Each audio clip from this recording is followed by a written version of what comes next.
What is up, everybody? It is Dr. Vibe, host and producer of the award-winning Dr. Vibe show, saying you're blessed and highly favored. You're a magnet for miracles, and I need some of that power shake too. And and a certified empowerment coach. I'm looking forward to always sharing and engaging with the audience. And as always, you're blessed and highly favored. You're a magnet for miracles, and you're a solution for someone's problem. It has been too long since we've had this friend. He has been traveling around the country. He is making things happen. He's making positive moves, but he is the driving force on most Monday nights at around this time, Eastern time, talking about Black male masculinity. And he is back. And I also want to say a shout out to the people who are joining the conversation. Ebony Renee, it's been a while. Good to have you back. Also, Tiffany, thank you for joining. And also, as always, +1, you always are making your positive presence. If you want to join the conversation, there are seats open. We're going to the top of the hour. So let me introduce the man, the legend. I wouldn't say, so a lot of people say man, myth, legend. I just say man and legend. Yeah, there's no myth. Corprew. How are you, Dr. Charles? What's been going on? Doc, it's good. It's good. It's good to be back, man. It's been too long. Everything is good. Out in the world trying to make change. Trying to make change so that our young Black males have the opportunity to have the most effective, superior lives that they can have. And so that's what I've been doing, working with school systems and nonprofits, trying to foster change and foster the abilities for our people, everyone, to enjoy their lives and to be able to sit on planes and not have to deal with issues of racism and discrimination, to sit on buses, to be able to walk into their schools and have great opportunities to be the people that they want to be. And so that's what it's all about at this point in time, Doc. Just happy about the work that's going on. I've been blessed just to be able to do that. And so I'm very happy. But also, as usual, happy to be here with you. It's been, like I said, it's been too long. You got things to do, my man. No worries. You got things to do. Understood. But just a sidelight. You would have enjoyed our conversation last night on my weekly Sunday live podcast. We actually were pulling apart a recent report by the Schott Foundation called Black Lives Matter, and an examination of public education and Black boys in all 50 states in America. They publish every year. It's a wonderful report. So I need to see this year's report. Yeah, so we pulled it apart, and all of a sudden, for some reason, the Schott Foundation is following Dr. Vibe on. Nice. But, that's not. It's not about me. It's about we. So let's give a little bit of rehash of the series that we've been doing, because it's been a while since you've been here, and there's some new people on the platform tonight. Well, Doc, the series is hypermasculinity to healthy masculinity. And we've talked about a variety of topics about this road that men, and particularly African-American men, are traversing to find that space where they can be healthy and open and vulnerable about who they want to be in this life. It's been a wonderful series. We've talked about mental health. We've talked about relationships with women. We've talked about relationships with other men. We've talked about what healthy masculinity actually looks like. And so very interesting as we continue this conversation, Doc, we begin to think about the impact of individuals who've been out there in front of us for a period of time. And so tonight's show, as I was thinking about it, we have to talk about Prince and his impact on Black masculinity, or masculinity in general, and that conversation. I was so moved by his death, as well as moved by conversations with some of my peers, male peers, who were truly upset about his death. I mean, in tears. I mean, truly in tears about his demise, and really understanding that. Having a conversation with one of my fraternity brothers, and I'm an Omega, and one of my older fraternity brothers, as I talked to him when I was in the airport the other day, because I was calling him because we usually go out, he was in tears as he chronicled how Prince had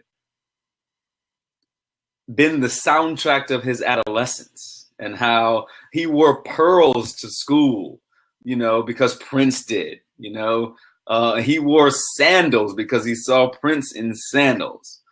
And so I began to write this piece that I'm thankful is going to be published in a variety of places, Doc. About Prince and his impact on me, and as well as how we need to view Black masculinity in general. So that was the impetus for tonight's show, Doc. Excellent. Well, tonight's conversation, as always, is going to be a great one. And I see people watching, and then I encourage you, if you have a comment, sure, you can type it in on the side. It's always better, though, when you come into the room live. It's always the best experience. And just bear with me a second. My computer is being funny here. Okay, there we go. We're back. No problem. So, yeah, if you can, jump in the seat. We'd love to have people come in. Or if you want to type questions or comments on the side, no problem. Wow, we could start at so many places, but why is my computer giving me challenge here tonight? So I'm going to do one or two things. Okay, we're going to go through. We're just going to make it happen here. When you talk about Prince and masculinity, Black male masculinity, where does the conversation start? That's a good question. Now, where does the conversation start? I think the conversation starts with Prince being the antithesis of what we would consider Black masculinity in some respects. But then there's this argument that he also embodied Black masculinity. And so he walked or balanced this antithetical prescription of Black masculinity as well as prescribing to it himself, listening to him as he took political stances, as he said that I am going to not be a slave of the larger corporations by changing his name and being revolutionary and radical in that nature. One of my favorite quotes that I heard the other day is when he was accepting an award, as he talked about albums, like books and Black Lives Matter. And that was so poignant because that is standing up, and being and embodying that revolutionary nature that is part of being Black and male that we so need to hold on to. But I think the conversation also goes to a diminutive man who was loved by all, loved by women, but wore G-strings and pastels and go-go boots and trench coats and had a perm and makeup and eyeliner that defined who he was as a man. And as I wrote in the piece, Doc, is that as a young boy growing up, in the midst of Public Enemy and Run DMC and Kool Herc and Kool G Rap and all of the 80s rappers, there was Prince rising along with them in this antithesis of Black masculinity and Black hypermasculinity, and still was revered and loved. And I never thought to think that this man was gay or that he did not represent something that I wanted to be. And so that was the interesting thing as I thought about it, because I never attributed those things that other men might have done. And we would just, we might say, well, I don't know about that, because I was in adolescence trying to figure out who I was. But I never questioned Prince because I could listen to Darling Nikki. I could listen to Erotic City. I could listen to Little Red Corvette and say, how can I get down like that? I watched Purple Rain and saw the love scene between he and Apollonia and said, I want to have that same sexual experience, Doc. I want to be like Prince. So there was never this questioning. So I think that's where the conversation begins, is that this balance that you have between Prince's definition of his own masculinity, and then him also prescribing to that revolutionary nature that has been inside of us for centuries. I think that's fantastic. Getting a little bit of feedback. Okay. I'm getting a little bit of feedback on getting feedback from you, Doc. Yeah, you know what? I think it's gone now. Okay. I don't know where to drop this in, so I'm just gonna drop it in right now. I think one of the things that Prince did as a black, and that's another thing, not a lot of people didn't question his race. You didn't. Okay, that came in, but I'm gonna drop it in now. Prince, one of his most outstanding characteristics, especially if you're a black man, is he controlled his narrative. I always, I've mentioned that term a lot, controlling your narrative.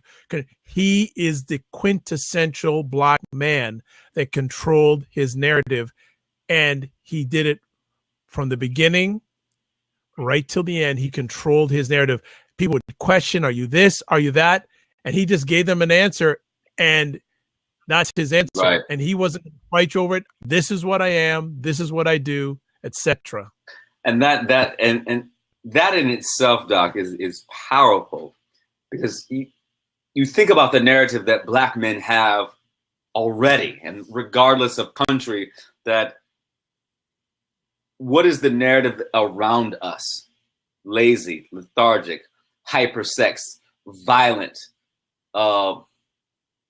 uncaring about family. We think about those narratives, and as we try to control them so much within the media, on social media, with all of these various, we still have a hard time getting people to see us as fathers and leaders and presidents, as community members, as CEOs, as entrepreneurs, all of the things that we are. And you see this man who, like you said, that is the most poignant thing, Doc, that he controlled his narrative, that you will not say this about me because this is who I am.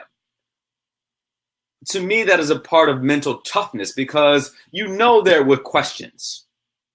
Why is this man wearing boots, high heel boots, going out to play ball with the brothers? There were these stories of Prince playing basketball in high heel boots,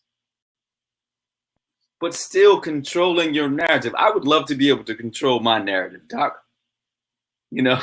It's still very tough. Absolutely. And I'll take it to the next level about how much he controlled his narrative and how focused he was. If people, welcome Galen, if you want to join the conversation, please do. If you look at the movie Purple Rain, most people just think about the song and they may go deeper and think about the movie. Here's a fact that some people may not realize. The only two people that had experience, whether it was in front of the camera or behind the camera, was the gentleman who played his father, who was Clarence William III, right, and the lady that played his mother. No one else had film experience. The gentleman who produced it and directed only had TV experience. They never had film experience. And on top of that, every one of those actors, including Prince, had never acted in a film before. And here's a guy, let alone, could you imagine? It's still like back then, a black man controlling his narrative to the point that I'm going to do this. Watch me. And definitive. It is very definitive in how we see that and how we view that. Think about President Obama as he thinks about his legacy and what has been the narrative for him over the last 8 years. And what's going to happen? How is he going to control that? What's up, Galen?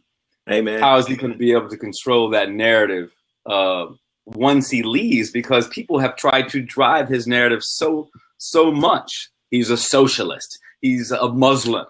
All of these different things. And then we go back to Prince, a man who was an artist controlling his own power and destiny through his narrative. So I think it's powerful. Hey, Galen, what is up? Thanks for joining in the conversation. Absolutely, man. I had to take advantage of the opportunity. Prince is my second favorite artist of all time, second only behind Miles Davis. So, uh, There you go. I'll tell you, very interesting topic as always. And I think the thing that I have appreciated about both those guys, Miles Davis and Prince, and Prince obviously most recently, is that they did not allow other people to define them. They knew their strengths, they knew their weaknesses, they knew how they were perceived, and they decided to play to that. And so, I mean, even to the point where if you listen to Prince's song "Controversy," he's actually talking about what other people are saying about him, and so he's aware of that, and he's not allowing that to define him. He's actually playing to that in order to drive, what he's trying to do. Am I black or white? Am I straight or gay? Hey, this is what you're talking about, and I am going to join in that conversation and allow that to. I'm going to use that to my advantage and to drive the message that I'm trying to communicate. And that's the thing that I appreciate. He was unapologetically aware and not afraid to be who he was. So that's something that, in all the topics that the three of us have ever been on together, we've always kind of talked about and struggled with how difficult it is to show all aspects of being male and to be black, a black male at that. How do you show all of that and still have it be okay? Mm-hmm. Galen, what do you think Prince's impact is on Black masculinity? And just before you answer, Sir Charles, welcome. If you want to jump in, there is a seat open. I think it's just that, there was a comedy skit that, obviously you're seeing all these things about Prince now, right? But there was a comedy skit with Charlie Murphy, and he's talking about how, he used to laugh at, all these feminine dudes, and then he realized, look, all these feminine dudes are the ones that's getting all the ladies. Wait a second. And he's like, so I think what that did for the definition of Black masculinity is it made it okay for you to be who you are and still have the full range of what Blackness is. One of the things that, Dr. Bob, you and I have talked about a lot is how it's so important not to let someone else build and control your narrative. And one of the things that Prince did so nicely is that he controlled his own narrative. Mm-hmm. Absolutely. Sir Charles, it says that you're in the room, but we can't see you. So what I'm going to do is I'm going to click you out and have you call in again if you can. Yeah, I think that he always kept people guessing. Mm-hmm. He always, that's a real controlling of your narrative. All people never knew what was next, but they wanted to know what was next. A line that he took from Billie Holiday was, "If you can't be free, at least be a mystery." And right. that's certainly what he did, right? You always, I like that. I even remember, back in the late 70s, early 80s, I remember a time when he was just starting to come into popularity, American Bandstand, that kind of thing. Mm-hmm. And I remember sitting there trying to figure out, is he black? Is he white? Is he Puerto Rican? Mm-hmm. Right? I'm literally trying to figure out, who is he? What kind of box can I put him in so that I can understand his music and what he's doing? And because he kept me guessing, I felt like I had to buy his music because I didn't know what piece of information was going to come in this next album. I like the comment by Tiffany Rochelle saying, "I believe Prince was the most balanced person in existence. We are all feminine and masculine energies, but he was the only one bold enough to embrace and embody both without an apology." Right. And the thing about the thing about Prince and his balance, as we talked about, is that because he amassed power, And that power allowed him to have that balance without question. I think the struggle we see, particularly for Black men, is that we don't perceive ourselves to have that power to define our own narrative, that there is that box that we have to encapsulate ourselves in, because if we fall outside of the box, we'll get shamed. And so his power and presence, and I have to say privilege because of that, allowed him to balance and control, going back to that narrative, and the confidence, as Sandy says, to do that on a regular basis. Like I said, think about LL Cool J during that period of time. Could he have done the same thing? Yes, I Need Love was the first rap ballad, but he still was hard on that rap ballad, and so Prince made us think about sex and sexuality with something that we couldn't put in a box, but still, I'm trying to get off like Prince. That was one of his songs, Get Off, right? Exactly. I'm trying to get off, and so rap ballad was great, but I'm trying to get it in like Prince. So you looking for little red Corvettes, like yeah, exactly. I'm going to say that as an welcome, artist, Sir Charles. By the way, welcome. Thank you so much for dropping by. As an artist, it can be very complexing. I guess you're identifying with your own personality, identifying with social issues. It's just challenging, the temperament of creative beings, regardless of whether it's music, acting, painting, whatever. But I think giving credit to Prince, he was able to say, basically, I don't care. I'm going to be how I feel, and I'm going to do what I feel. And you step to me. You challenge me. You ask me if you have a question or a problem with me. Now, how that affects our community, it's a little different, in my opinion, because he came from an era before what we're seeing now. And I don't know how many of today's youth or today's music buyers really were into his music, but I know my generation, we were. And it's a peculiar type of relationship, being the artist and being the individual, if you will. It's almost like being the star and then having your personal life. He balanced it like none other. So he certainly did a better job than there was the contemporary battle between Prince and Michael Jackson, right? And Prince certainly did a better job of balancing his brand with his personal life than Michael Jackson did. And Michael Jackson almost became captive by his brand, right? Whereas Prince, there are stories now about Prince riding his bicycle to the Walgreens, right? And that's something Michael Jackson. It's true. That's true. That's something I'm sure Michael Jackson would probably dream of being. Right. He was almost captive by this massive brand that he created, whereas Prince almost created the anti-brand, where he forced you to see him as the brand rather than having to turn into something else. He was able to step in and step out. Miles Davis, actually, there's a video clip of Miles Davis talking about Prince and his admiration for Prince, and how Prince was able to combine all these other great musicians, great artists, and then on stage create a brand as if he were Charlie Chaplin. And so he was able to kind of step in and out of this reality that he created. I'm going to interrupt there for a few things. First things first, I'm going to read some of the comments that Tiffany Rochelle is saying.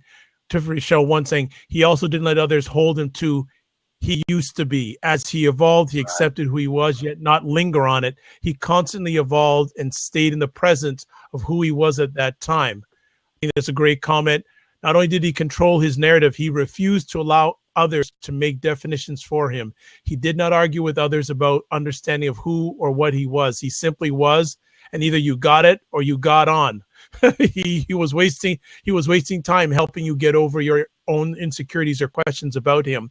And building what Galen said about controlling your brand and your image, I remember many years ago he was on TV and he said something that was very prolific. And this is before social media became the big rise and thing. He said, "Don't let the media control you. You control the media." Right. He said that many years ago before the social media stuff came up. He said, it's you control your brand. You, black man, control the image. Don't let your image be controlled by an outside force. You know, so many artists, they are so hungry to get in so that when they do get in, they get that hit record or video or both, they get caught up in their own hype. And I understand that to a degree. You should enjoy the ride, but you have to know the dividing line of what's real, what's not real. You have to understand, you know, what you're financially able to do, what your consequences are. And a lot of that stuff goes out the window with artists because they want to be this free spirit that can do all and can just hyperspace and just woo. And that's the fantasy part of success. It's the fantasy part of the business. And unfortunately, some people get caught up in that and don't mix drugs with that or any kind of mind-altering substance with that, and don't mix this brand or this trend that no one else has ever discovered or thought of, and now you're catching on top of your record success. You done blew your own mind. Right. I think that's a way of balancing himself and keeping himself grounded, bottom line. And it's not just that. I mean, your experiences as an artist or as an individual is different than my experience as an artist or as an individual.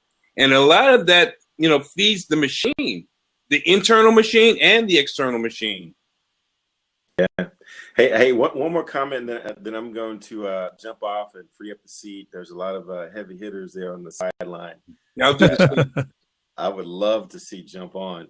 You know, but one of the things that that I see, and again, I draw a lot of comparison between Prince and Miles Davis. They're both my absolute favorite artists, and I think the reason for that is because they displayed a confidence.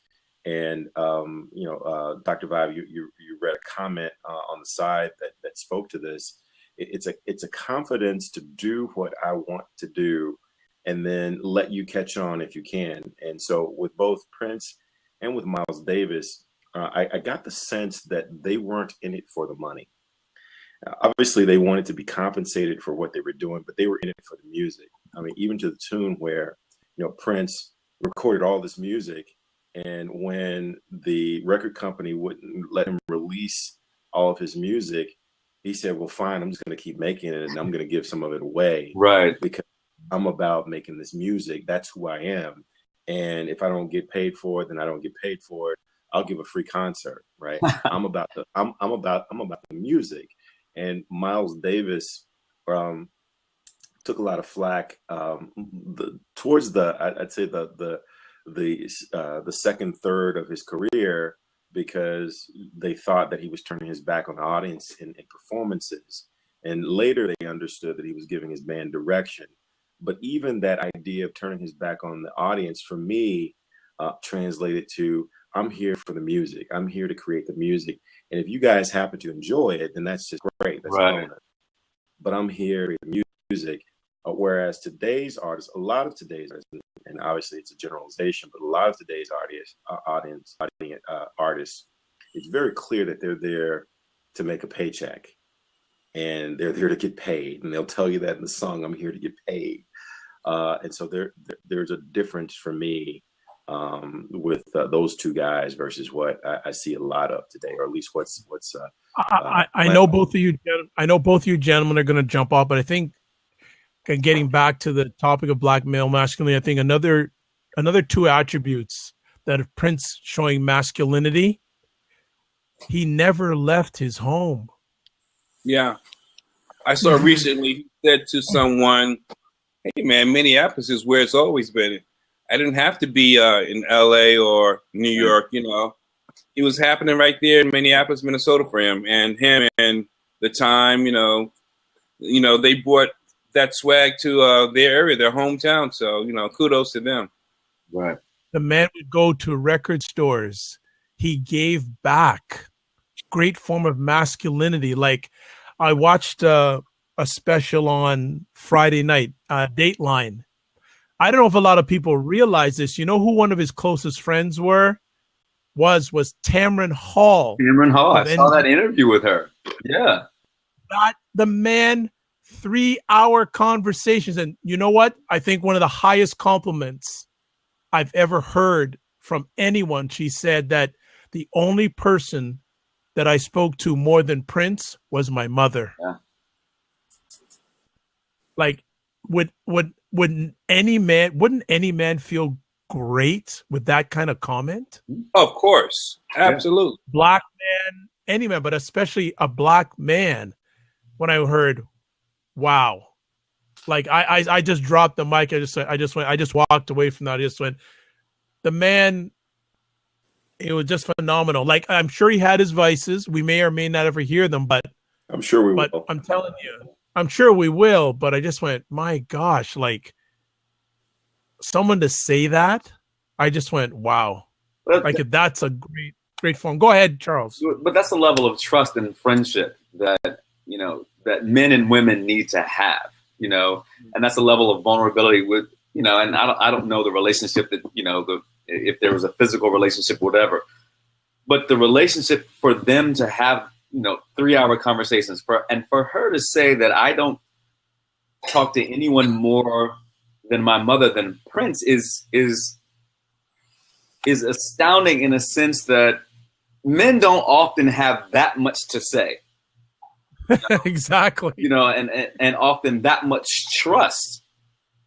And so to have that type of relationship, to allow himself to be vulnerable and to form that relationship with the woman that most likely he was not having sex with, says a lot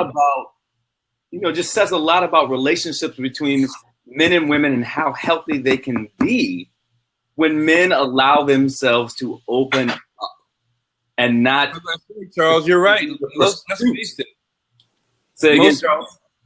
Most men are so vulnerable and afraid to acknowledge who and how they really are, who and how they really feel. Now, every now and then, you may get a guy that's straight up and really doesn't care who thinks what, but most men don't want to expose, or I guess it's the way they were raised.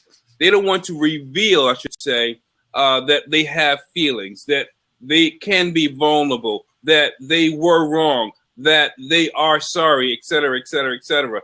That's the core of honesty. The core of, and being honest and true with yourself, Yes. Oh, good to see you, man. All right, Galen, no problem.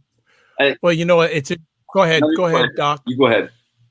I was watching, and I don't watch Oprah much, but I was watching an interview she did with him many, many years ago. And she asked him a question. I'm sort of paraphrasing. Before you go to bed, Prince, what do you say? And he just said, thank you. Thank you. I just said, wow. Wow. I just went, thank you. I just went, wow. Like a man that's so in tune with himself, being so simple and so humble. It's a great image for Black masculinity. I would agree, Doc. I think sometimes we just overcomplicate everything or so many things, and we stress ourselves out. True that we do have life stressors, and true there's good stress and bad stress. But as human beings, I don't know if it's because of the times we're living in, no pun intended, sign of the times. But I think we overcomplicate and make things more sophisticated than they need to be, especially in communication, and it's not that deep.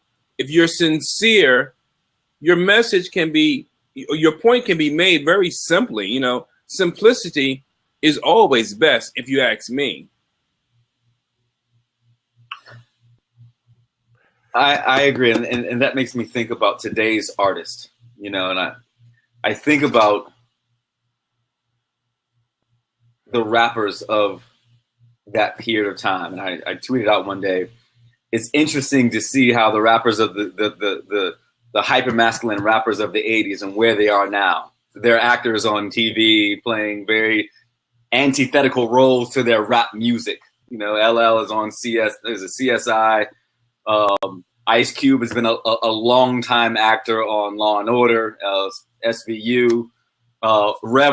We've got Rev Run in all of his various shows.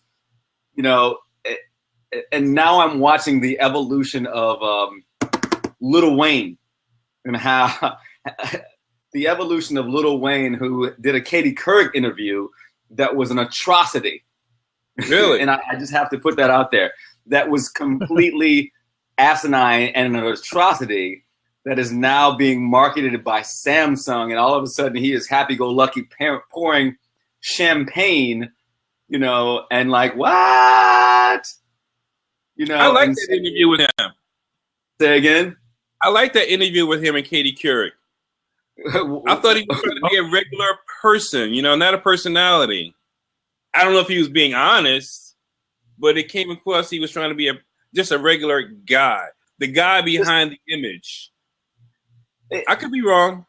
I think that I think that I hold and expect more when you have that level of power, and you have an audience such as Katie Couric's audience, right? To really make a statement. This brother is smart.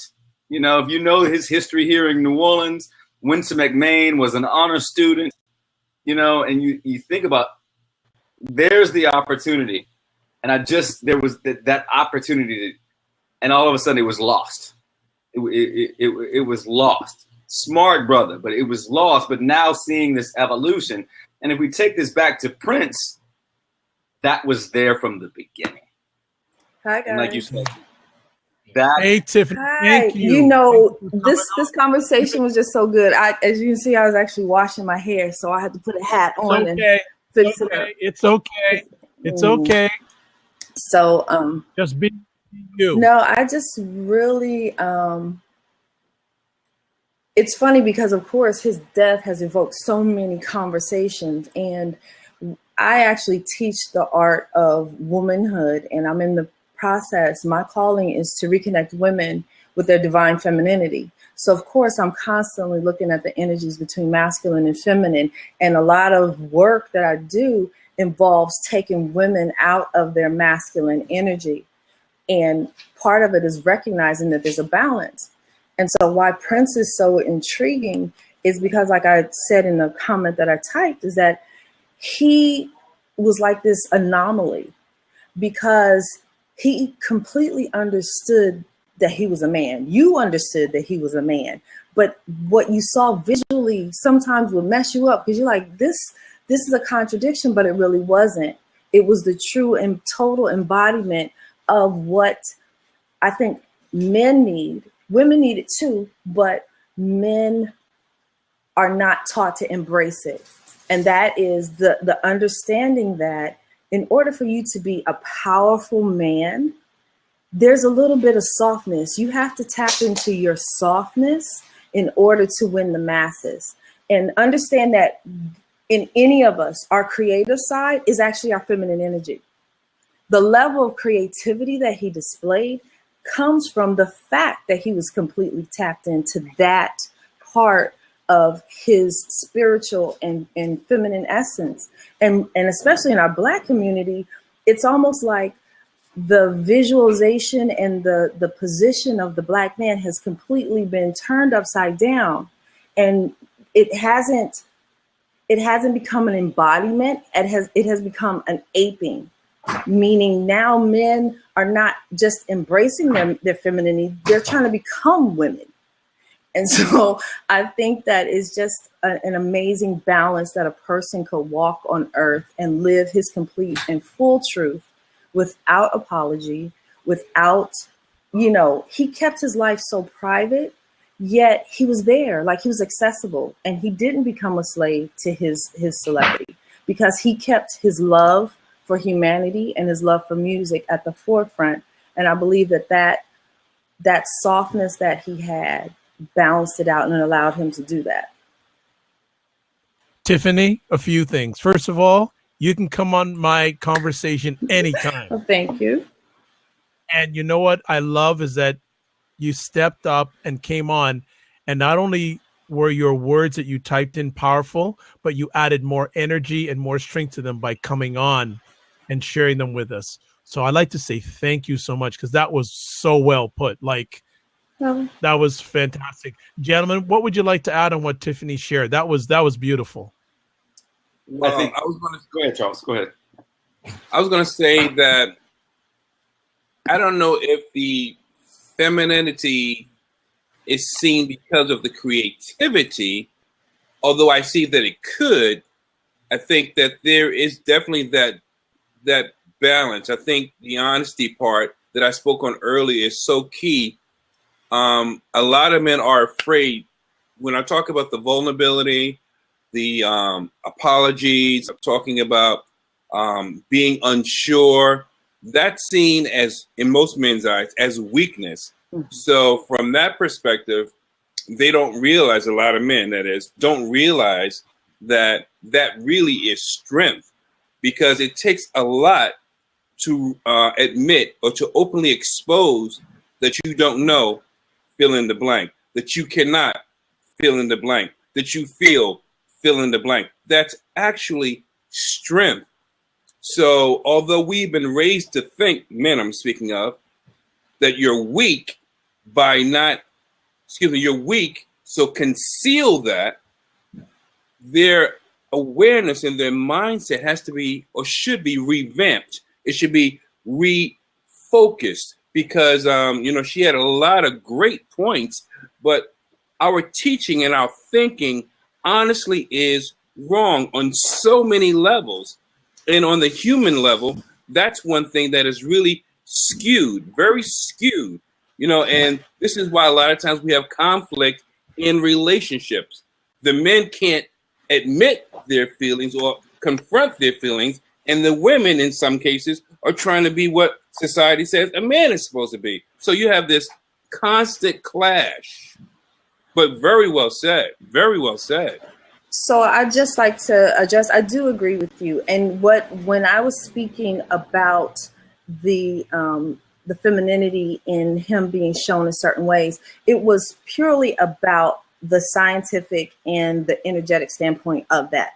Because again, you're correct. Our men, especially in the Black and the Latino communities, are often taught that, you can't be a punk. You can't let nobody come in your space. If you don't stand up, if you don't screw as many women as you can, if you don't have a bunch of kids, if you show some emotions, then you are less than. And so, unfortunately, like I said, going back to what I deal with is the energy and the scientific part of, and the biological part of the way we work, is that now, because psychologically our minds are being trained to think opposite. You have women, like you said, who are so much into, I can't be a punk, I can't let anybody come into my space. Now they're acting like men, and then the men are having a difficulty. So it's like two men in the room. But now the other thing is the absence of positive males in their life. So they don't even know how to be a man. Like they're coming up with ideas from what they learned on the block or what somebody else said, or just what they had. But if I just going back to the sheer biology of it, in all of us, because you are always going to be masculine and feminine, because you have a mother and a father. That's what it is. We're always going to have that. And so our creative side is our feminine, is that feminine aspect and the quality of it. And also our healing abilities, our nurturing, our abilities to build, those certain aspects are feminine qualities. It doesn't make you female. It's just a feminine aspect. Just like masculine aspects are protection and gathering and forging new places and looking for new territories and building expansion, right? So it's just, again, I'm not disagreeing with you. I just wanted to be really clear that what I was stating was more on the biology and the energetic part about that. But you are 100% correct about, what the psychology is behind it. Dr. Charles, I know you're loving this. Come on in. I am. It's a great dialogue. I think, how can we use the information from both Tiffany and Charles to think about Prince's impact or Prince's ability now? If we use Prince as a martyr for Black masculinity, how can we use who he was to then shift the narrative towards more a healthier stance for Black men, for men in general? But how do we take Prince and we're having this conversation. So using his death as a means to spark this dialogue about Black masculinity, what are some tools or what can we take away from him? And how can other men use this in their daily walk to be more secure, to be healthy toward themselves, to be healthy towards the women, to have healthier relationships with the other men in their lives? How do we use it? I think to be comfortable in your own skin. If you feel a certain way, express it, whether that's verbally, your style, your dress, your art, whatever it may be, just express it. Stop being held back or restrained by what society has dictated for generations. I mean, it's really not always like that. And I did a talk the other day and I said to the entire audience that we've been bamboozled, we've been hoodwinked, led astray, because we constantly follow what society has said, or what they have said, whoever they were and whoever they were that put out those "you can't this, you shouldn't that." Certain things, yes, but they have made people think the way that they think today, and it has kept them from being complete individuals. My 2 cents on that is we have to start on a ground level, right? Right now we are in a celebrity and media focused society where everybody's waiting for somebody to be famous before they follow them and do something. And I think that there has to be a call to action on the lower levels for especially more Black men to come forward and do the work to talk to smaller groups of Black men within their community. And I'll use myself as an example. I'm a certified life coach. And before, I used to work almost exclusively with men, because men, I understand them tremendously. And I understand the ability to nurture a man, the importance to nurture a man, and the importance and the way that a woman can build a man and send him out into the world, right? But it's also important for men to realize that their influence is needed. And if they step into the space and use these things and create these dialogues, that they can do it. It may not be an auditorium of 2,000 men like Steve Harvey tried to do. It may be an auditorium of 15 or 20. And then the thing is not just to dialogue with them, but to inspire them to go out and replicate. I'm all about results that are replicating. If I influence you, I know I influence you because you're going to go out and you're going to do something. And so actually what I did, I always have my notebooks and all kind of things around. Immediately after Prince's death, I actually created a whole program that I will be teaching women that was inspired by his life. And it comes from, the freedom that he lived in. How did he get that freedom? Notice that freedom's not free.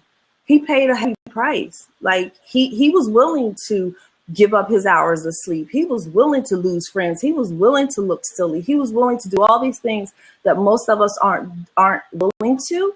But if we can shift the mentality that this is acceptable, this is right, this is wrong, and basically say, look, this is how we get to where we need to get to. And as men, it's okay to have pain. It's okay to feel this way. But let's use these examples. We're looking at Michael Jordan. Everybody, you know, we want to emulate Michael Jordan, but most people only want to emulate the style and not the work. They want the job title, but they don't want the job description. And so, you know, it has to start on a small level. So like I said, even this weekend, I'll be teaching women from, you know, the epilogue of Prince. Like, all right, this is Prince's life. This is what he did, and this is how he did it. And we get to reclaim our mentality. We get to reclaim things, but we have to do work to do it. There's no Shazam to it. And it's not based on men saving women or women saving men. We have to do our part within our own in order to create nurturing and growing fertile ground to grow these new mentalities. Because if we rely on the people that we see on TV, we're screwed. I agree. And I think that it has to be a support mechanism on all sides, that women have to support men in their walk. I'm fortunate that I have good women in my life who have allowed me to go through this walk, particularly as I've begun to see myself in these various lights of masculinity, and really been able to understand myself more in my 40s than I have at any point in my life, and particularly being a gender scholar has allowed me to really unpack, you know, my masculinity, and so that is the crux of the show. As I say most weeks, is when we do this, that these conversations are a part of my walk, because I get to hear these other stories, and hopefully we can use these conversations as tools for other men to hear the stories that we tell on the show and say, maybe I can look more in depth into myself and be the man that I want to be, because it's not easy. It's not an easy walk when you begin to think about the struggles of the masculinity box that we're placed in. And what I admire most about Prince is that it does not seem, at least from this perspective, that he worried so much about the box.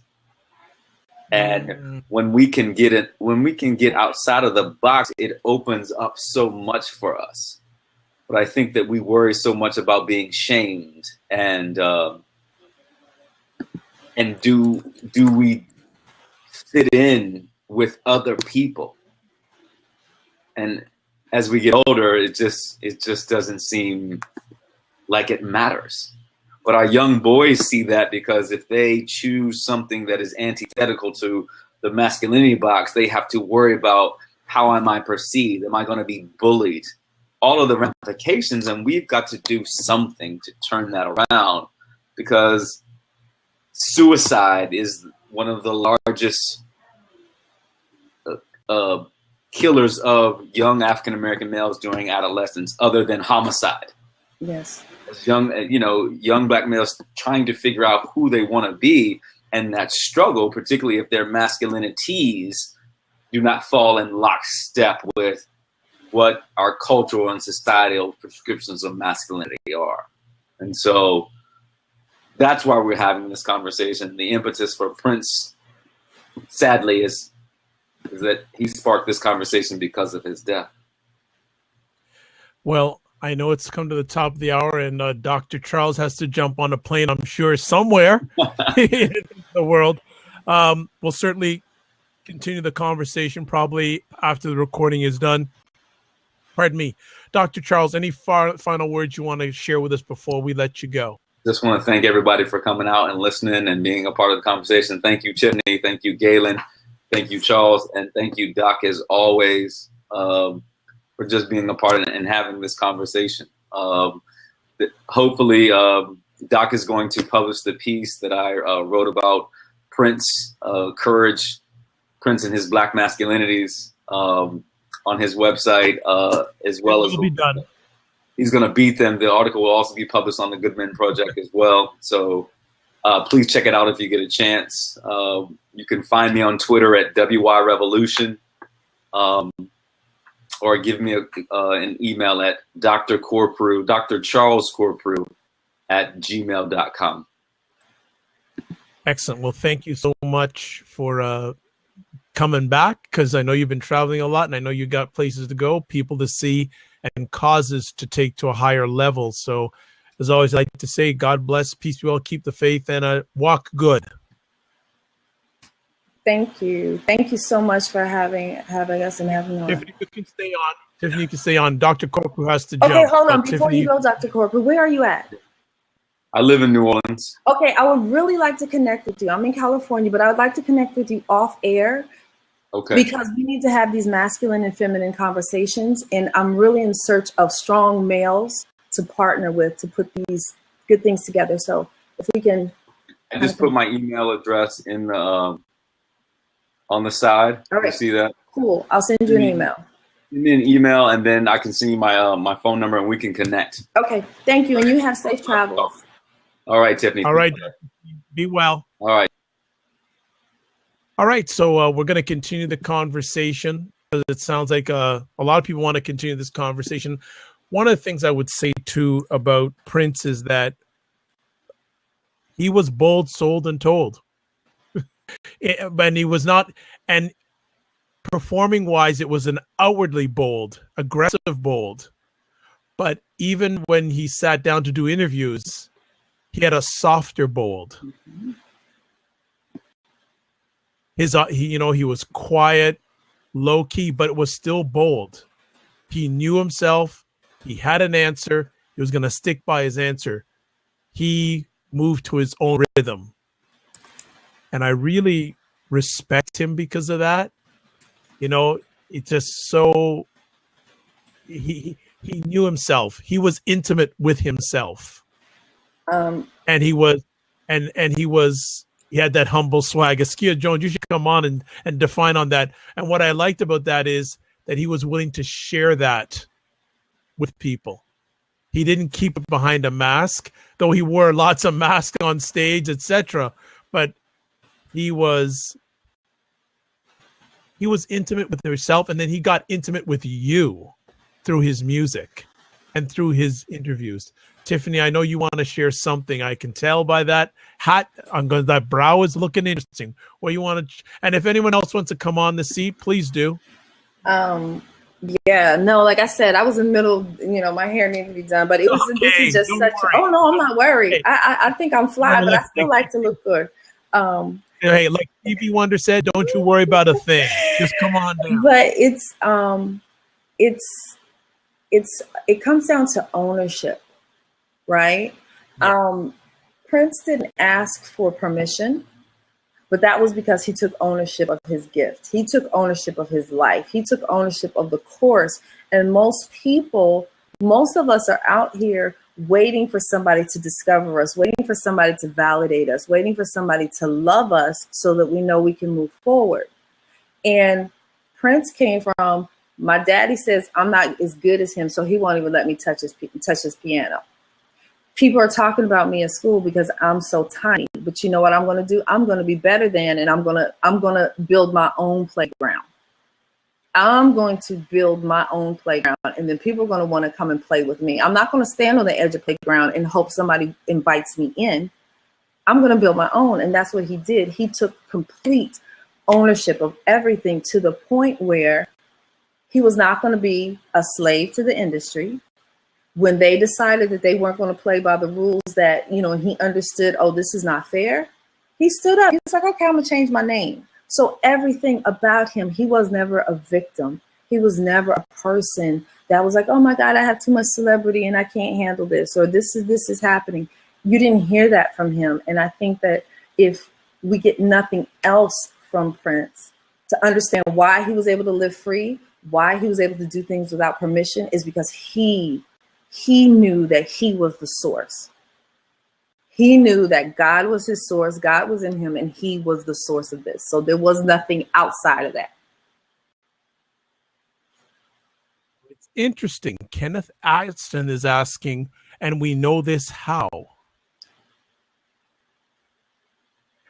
And he's saying because he was a superstar, that is why he can call the shots. But he didn't start out as a superstar. He started out building his own playground.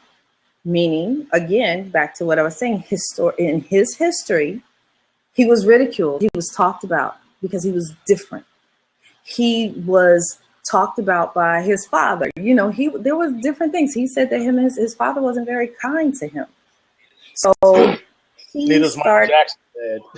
Yeah, neither was. But you know, everybody has a different perspective, and everybody has a different experience, and so they make different choices. And what his narrative was, this goes back to the top of the hour when Dr. Vibe and Dr. Corprew were talking about, he maintained control of his narrative. And he knew in order to control his narrative, he had to take ownership of his actions, his artistry, his perspective and perception in the public. Yeah, and that was like before he became a superstar. That's what I was going to say. Like early in his career, yeah, he's just like any other struggling artist, you know, trying to make a name for himself, trying to find a niche. I mean, he had his own special niche, you know, his own type of music he was playing. He had a small following. And then once he started to grow, you know, I'm sure that, you know, he got to a point where he had so much money and he was so great at doing what he did that he was just like, you know, hey, I'm not going to do the contract thing. He changed his name to a symbol. He did all this other extra stuff. I mean, he moved on, you know. I mean, the dude was good. I mean, he was a good artist, man. He was like Jimi Hendrix and you know, took a lead from Jimi Hendrix, James Brown. Some of his music lyrics are kind of strange, but you know, there's like a lot of hidden messages in his stuff. You know, I was a Prince fan from back in the day, and when he first came out, I think I was in like high school. I think I was in 9th grade, and these girls went to go see him in concert at the what's not there anymore. I lived in Jersey at the time, the Latin Casino, and he was, you know, and I remember seeing this album cover with this dude with a big afro wearing panties, you know, little trunks or whatever. I don't know what you want to call them, but they were like tighty whities, but they were like little briefs, you know, like little men panties and whatnot. And I was like, what the hell? And you know, I kind of was like, that guy sucks. But I was a teenager, you know, I was a preteen, and then when I got older, you know, I started seeing how he was like, you know, what his persona was and how his music was kind of like, you know, had all these undercover hidden messages. Like, I Like the Family. That was in one of his groups, Sheila E. I started really getting into all his stuff, and it's sad that he's gone, you know, but they said he was suffering from pain because he was on meds because he used to wear those high heels all the damn time. Yeah. And yeah, he had his own unique style. I think, you know what I'm saying, had his own. Go ahead. The only thing I'm disappointed about Prince leaving early is he didn't get a chance to tell his own story. Like he did to a point, but I would have liked a moment where something like he could have, you know, just looked at his journey. And that's one of the things I used to say to men, but I'm now saying to everybody to say, I just speak that you live long enough to tell your own story. Sure, definitely. I'm hoping that there'll be you know, I can see a movie coming out somewhere down the road, you know, about his life, you know, because him and Spike Lee were like real cool. So I think there may be something in the works going on. And it's ironic that one of the friends that we had on earlier, Galen Bingham, said that Prince and Miles Davis are his two favorite musicians. And just recently, there's a biopic of Miles Davis starring, what's his name? Yes. Don. Exactly. I think I saw somewhere that there's a private album that he actually might have in his vault that he did with Miles. Oh, no doubt. Like, yeah, you know, like he's left so much impact. Yeah, but yeah, it's kind of quick. It just, oh man, I was kind of hurt when I heard about it. So, yeah. But I'm gonna. All right, Ken. Thank you for taking the time to stopping by. It's appreciated and not taken for granted. Hope all is good. Oh yeah, definitely. All right, I'll see you. All right, be well. All right. Anyone else want to jump in for a bit? I see some wonderful friends that are here. Askia's here. I see Moto JT. Oh, Askia's coming to town. Here we go. Hello. How y'all doing? Hey, my brother, what is up? How is family? Blessed, man. How about you, man? How's everything going? I'm very blessed, highly favored, a magnet for miracles, and a solution for someone's problem, and really excited not only for the people, the regulars are here, but Tiffany coming on and just laying some wonderful thought process. Yeah, I've enjoyed everything Tiffany said. Thank you. Yeah. Yeah, she said some really, really good points. Yeah, I was a huge Prince fan. I was kind of I don't know if I was sad, maybe melancholy, I guess, because Sorry, it's my dog and my phone at the same time. No problem. Excuse me. I don't got a dog. Oh yeah, I look around like. But I don't know, man. I think when I saw your title, Prince and his impact on Black masculinity, the first thing I thought about, and I saw some things on the news where they kind of touched on it. And I think one of the things we see in the entertainment industry, particularly with Black men, we kind of struggle with our spirituality and our sexuality. You know what I mean? And I remember hearing how they kind of touched on it some. You think about Sam Cooke, you think about Al Green, even if you think about recent artists like Kelly and people like that, who they seem like they've been kind of torn between, there's a spiritual side of me that I want to be true to, but there's also a sexuality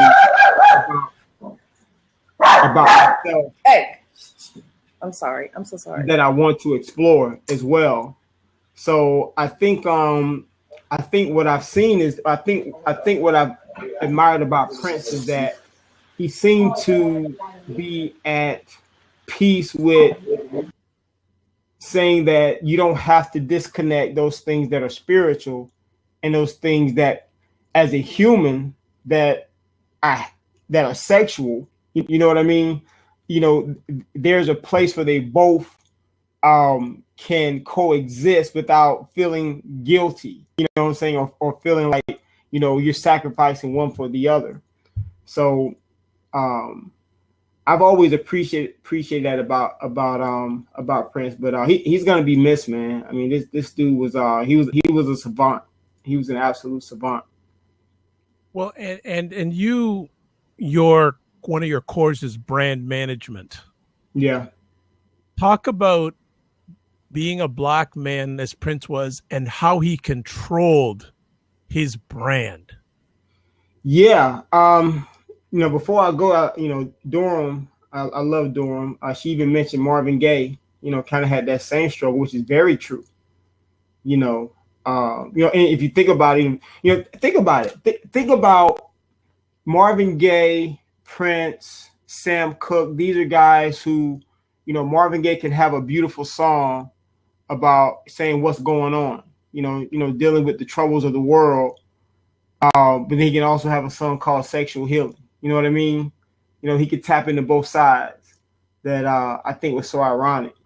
As far as branding, he was a great brand. And the reason why he was a great brand is because great brands connect. He connected with people. I've always said the difference between a brand and a great brand is that great brands connect. And the fact, think about it. Great branding begins with words. A lot of people think branding begins with design, but branding begins with words. It begins with allowing your story to become somebody else's story. For me to feel like whatever he's singing about, speaking about, I can relate to it. Allowing me to ingratiate myself within his narrative, because I believe that what he's speaking about, he's also speaking about me.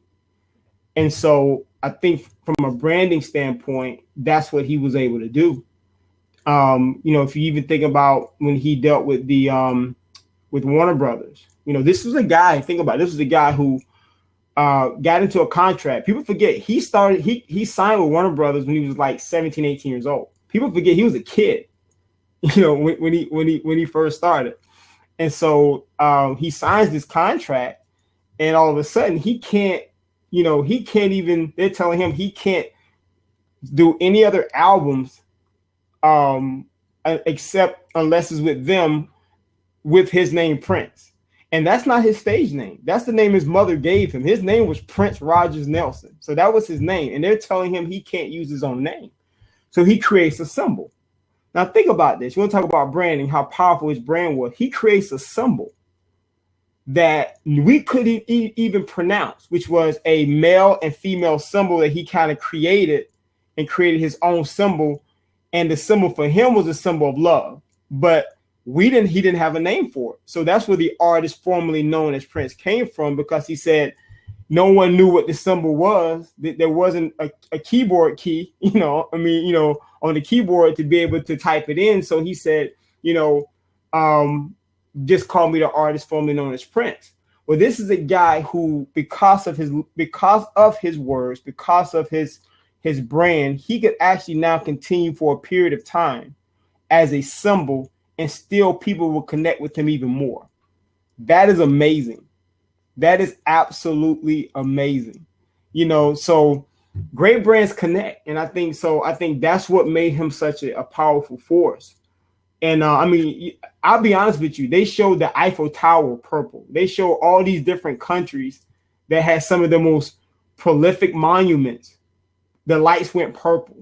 That shows you how much he connected with the world. Would you also, using that thought process, say it's important in Black masculinity for Black men to connect and engage? Yeah. So I'm going back, just staying with the theme there, how Prince was able to engage and connect. That's also a good foundation for Black masculinity, for Black men to connect. It's not only a good foundation, but I think it is something that we almost have to be rebuilt into learning how to do. About that. Why do you say that? Because men have difficulty connecting. I've watched many of your shows, and that seems to be one of the biggest struggles. That men have a tendency to let down that guard. How do I connect? How do I allow myself to be vulnerable? How do I allow myself to allow people to see me hurting or see me in need? We've kind of been groomed to be the people that come to the rescue. I'm dad, I'm Superman. So all the fathers that's in here, I have to be Superman for my sons. I have to be, Superman for my wife or for my loved one. So what we have a tendency to do is, instead of connecting, we've been taught to cover. And so when we're covering, we're not truly connecting. So give you an example. The world is circle, is a big circle, right? Everything we go on, it's like everything when you go outside is round. When we go into a house that's a square room, everything is square. Our bed is square. Everything shifts once we walk in. But have you noticed, once you're outside, the way the world is shaped, it's so easier to connect with anything. Connect with nature, connect with whatever it is, with people, because the boundaries, because of how things are structured, are almost limitless. But when you get confined into your home or into a building or a structure that's man-made, the whole idea of man-made is to be more about covering or hovering or building structures instead of actually allowing people to connect. And so as men, that's what we have a tendency to do. As the quote unquote, as we have to be, men of the house, we take on that. We take on that same structure. We take on that same built that we have to maintain for our families. And it disconnects us. It really disconnects us. It prevents us from really being able to show our emotional side, show our weaknesses, show our fears. Who do we talk to? All the men in here, just close your eyes and ask yourself, who do you actually feel comfortable really disclosing, some of your most intimate, fears or insecurities that you have. It's pretty, it's tough. It's true. Just to continue the conversation, I'm just going to read some of the comments on the side. Yeah, Moto me too. JP saying, "I am enjoying listening and learning what others' views are. I never enjoyed his music, but as an influential artist." Why did that just flop up on me like that? I was just reading it and just as an influential artist, he was amazing. One of the truest artists of the last 40 years. Durham Skywriter, Prince made a couple of missteps, but was almost able to recover. Also, Durham Skywriter, I wonder if Prince ever did what some musicians had to do, perform on other people's albums under a pseudonym. Who knows? But he certainly gave himself out to many other artists. Like, I don't know how old some people are, but there's a song called Walk Like an Egyptian by a group called the Bangles. Prince wrote that song. Yeah, in the 90s, I actually do remember this, matter of fact, because growing up, I don't know if people in here remember, but there used to be this, like, Prince was the guy, Michael Jackson was the safe guy, right? Michael Jackson was the guy you could listen to in the house when your mom's in the house, grandma in the house, exactly.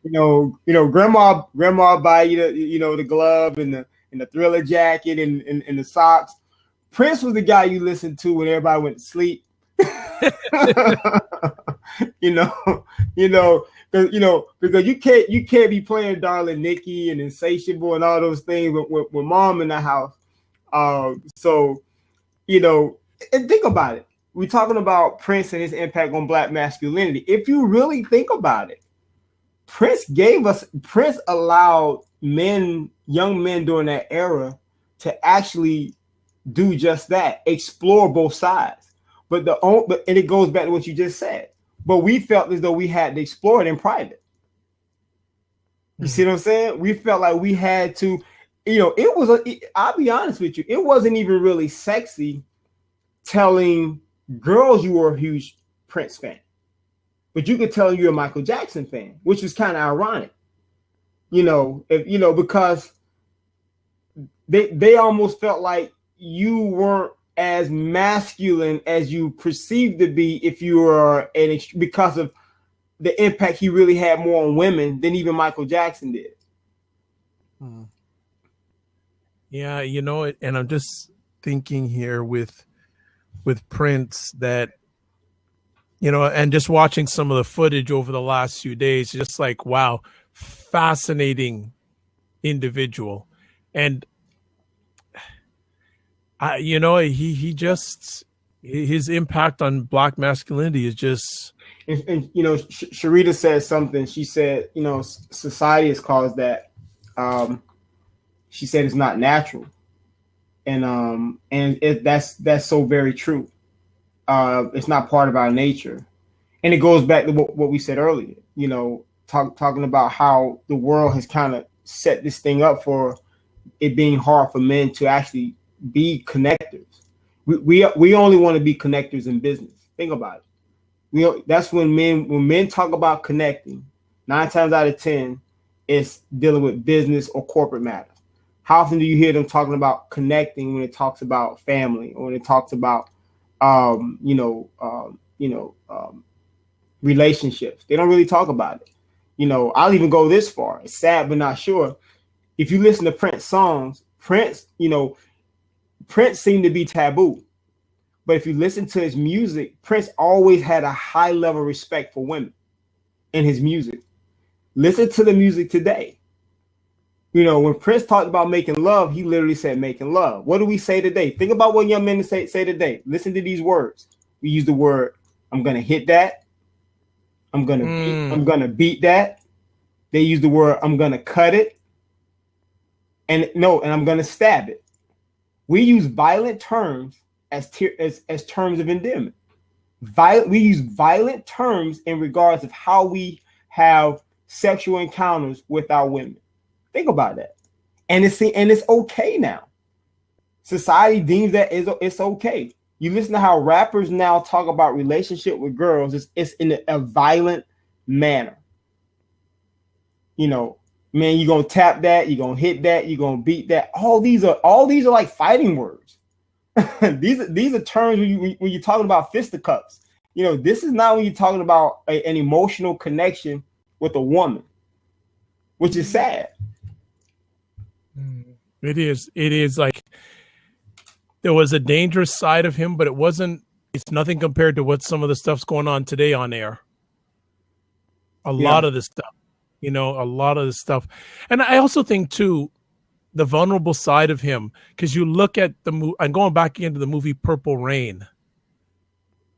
That, you know, that's basically a biopic of himself. That was about his life. You know, he kind of talked about his mom and dad, you know, the things he went through, kind of talked about him kind of being an outcast, you know, so, you know, that movie kind of was his biopic. You know, I heard you earlier talk about his story, but that movie, you know, is a reflection of how, you know, him being able to tell his journey to becoming Prince. And here's another fact to it. Yes, he's a big mega star, but the last band he played in, he was the only man in the band. Yeah. Third eye girl. He was surrounded by women. Yeah. Now, you know, not only as a brand guy, but as a tech guy, I'm going to share some things that a lot of people probably didn't even know. They brought some of this stuff out, but I had been fortunate to learn about this in the past. I mean, prior to even some of this stuff coming out recently. Prince was a really big tech guy. He was really big in technology. As a matter of fact, when Trayvon Martin died, he was so hurt about the number of young African American kids being killed, unarmed Black kids being killed for what he deemed as, you know, acts of unnecessary violence. And so what he did was, there is a platform, a program called Yes We Code that Van Jones, who used to work for Barack Obama, started. Well, actually, that was actually initiated by Prince. Prince, not only was that really his idea, but he actually funded it. But because of his faith, he didn't want anybody to know that he had anything to do with it. He wanted to stay in the background and not let anybody know that he was actually funding this initiative. And even when he would go to places like Baltimore and Chicago and all these places and do concerts, these concerts were actually fundraisers, but he didn't want anybody to know that. So he wasn't even making any money on these shows. He was donating all these proceeds to different organizations, particularly dealing with, you know, supporting families who lost their kids for police brutality or even just violence, you know, violence in the community. So this guy did a lot of stuff, man. You know, and it's gonna start. A lot of this stuff is gonna start coming out. It will, absolutely. That I just want to. He was Jehovah's Witness. That's why he didn't believe in blood transfusions, things like credit for anything. Yeah, he was. I just looking. Tatiana said, when you have a culture that breeds violence, e.g., there's about violence. Durham Skywriter saying, I'm imagining a Hollywood mogul trying to rush out a Prince biopic starring El DeBarge. As long as Wendy Williams don't do, what's her name? As long as Lifetime will be okay. Because that Aaliyah biopic was horrible. Yeah, but I just think he showed so many different sides of masculinity. Yeah. You know, like I said, on stage, that aggressive, in charge side. Then sitting down in an interview, that softer side. Yeah, that's why I was saying he had that humble swag. You know what I mean? You know, I love that. You know. Yeah, he had that humble swag. Man. He was a person that, you know, he was so confident. Like you said, he was bold. No one walked with more confidence. You got to be confident to be 5'2" in heels. You got to have confidence. So nobody had more confidence than him. But how many people actually showed the amount of love and grace and humility that he did as well? So that's hard to do, and it didn't seem forced. It seemed like that's just who he was. So, that's tough. That's tough to be able to have that persona of being someone that has so much confidence and so much swag, but also have so much humility, man. And he had a great sense of humor. Some of his friends say that he would be a comedian if he wasn't an entertainer. They say he had such a great sense of humor. Well, the thing that's nice too is that he could laugh at himself. Yeah. And I really love this part about him just being a real homeboy. Like Minnesota was his home. Minneapolis, he was a homeboy, and he engaged with his people. Yeah. He would go to a lot of places. I saw interviews on the weekend. He always used to go to this record store all the time. And just so humble, and people, and they respected him. Just because he was Prince, but it doesn't sound like, oh, I'm Prince, I'm this and that. He didn't let his ego blow overboard. Like how could I say? I guess from what I'm hearing a lot, and I'm sure he had his moments, that he treated people wherever they were in their journey. It's funny though. Think about it. Somebody mentioned this in the comment field.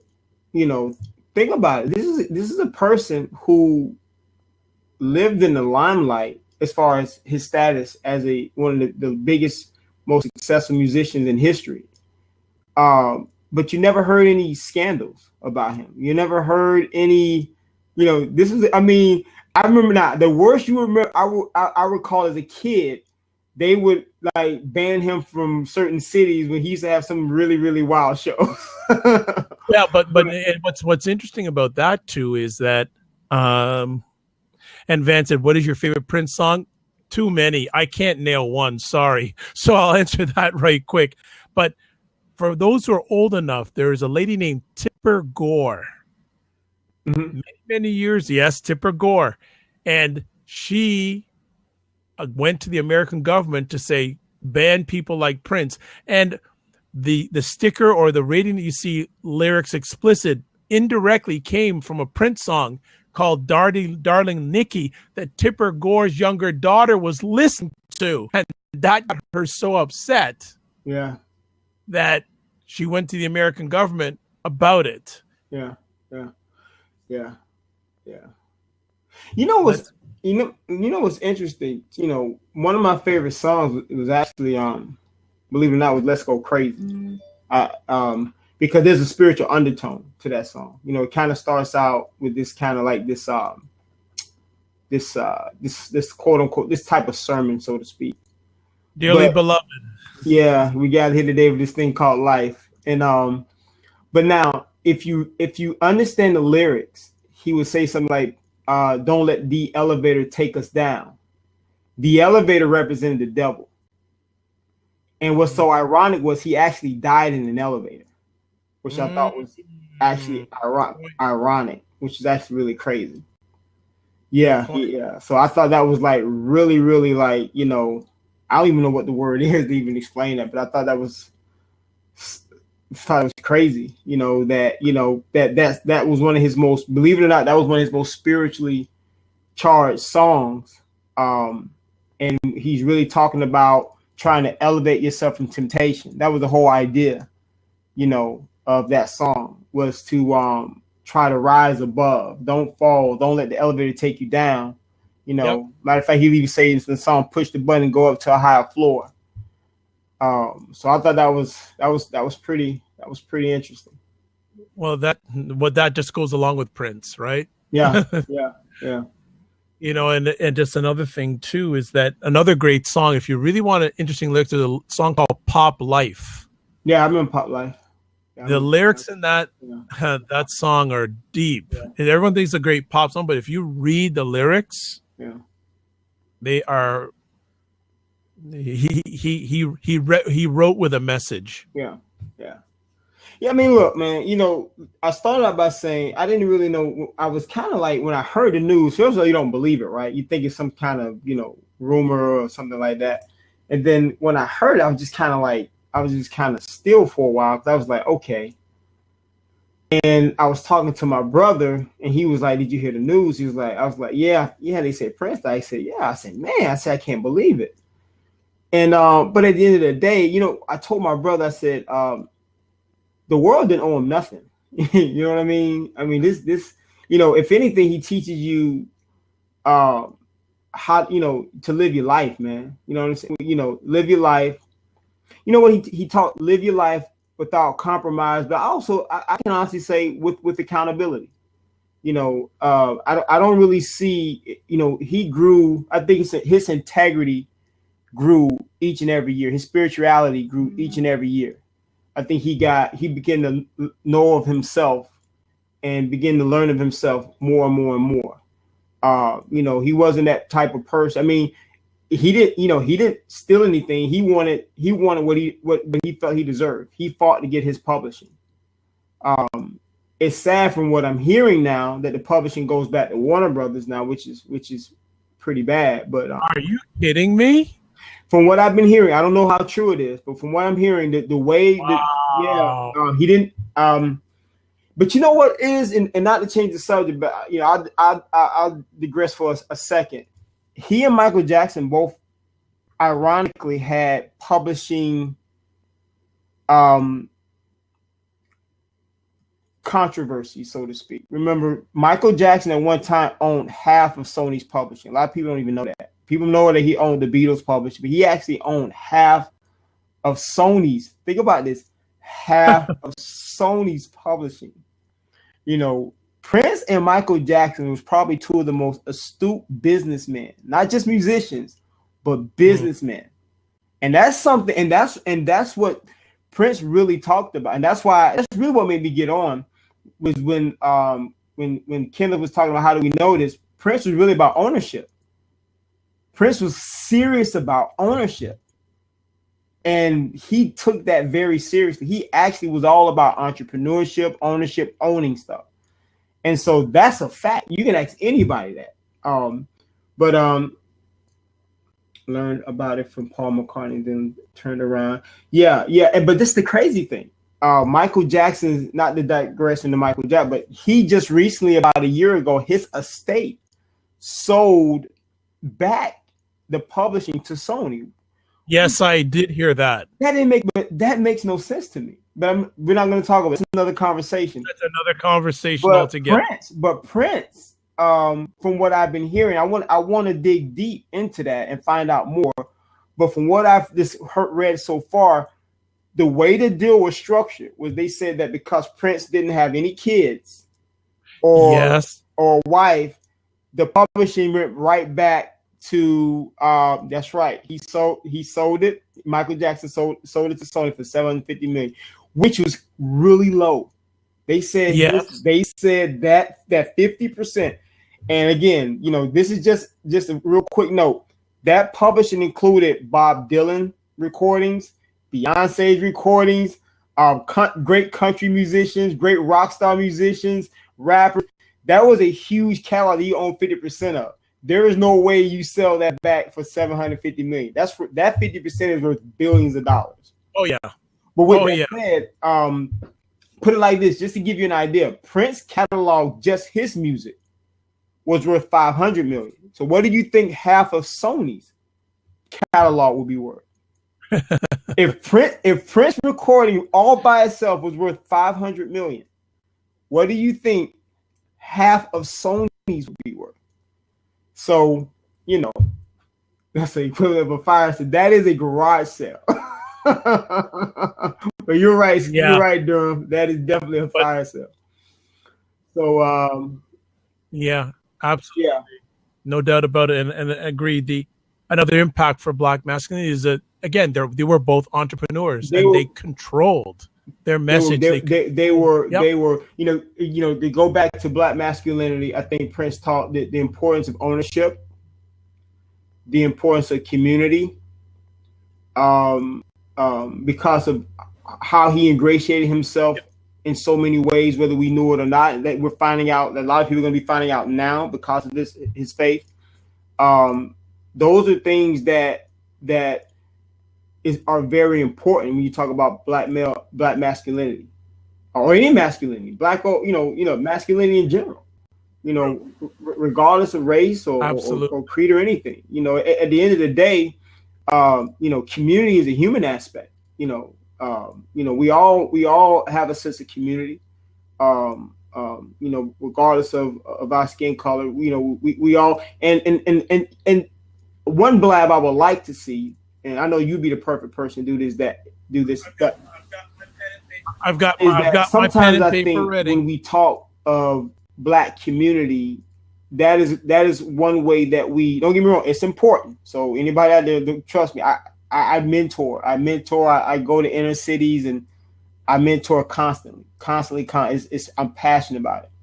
But when we put so much focus on Black community, one of the things we do is that we isolate ourselves from humanity. We don't understand about how we need to, if we're really going to grow and now execute those things that hopefully we learn within our community. We learn from our elders. We learn from our fathers or our mothers or our teachers. We got to go out into the world and we got to deal with everybody. We got to learn how to ingratiate ourselves with everyone. Well, since we're talking about Prince, who did that better than Prince? Look at his band. His band looked like a melting pot. Every time he did a band, it was like a melting pot. But this was a guy this is probably one of the most proudest Black musicians you'll ever meet. When I say proud, I mean was seriously conscious as a Black man. He was quick to talk about things that dealt with all the discrimination issues and civil rights issues. Prince was like there. He was serious about that. But he also understood the importance of saying community has to be an over circle process where we have a community here, but it has to overlap into other communities. We have to find ways to connect, which is what we talked about earlier. We just can't connect within our own. We have to learn how to connect amongst everyone and learn how to live and communicate with everyone. And I think can't live in silos. We can't. It's very important. We can't do that. That is good stuff. Well, I'm going to turn off the recording now because I don't think people will be able to listen much more because their heads probably exploded with so many knowledge bombs. So I'm going to shut down the recording. But as always, I'd like to say I'm Dr. Vibe. Blessed, highly favored, magnet for miracles, solution for someone's problem, host of the award-winning Dr. Vibe show and many other conversations on Blab. I'm also a certified empowerment coach. Catch me on Blab. And we will, as I always like to say, keep the faith and God bless.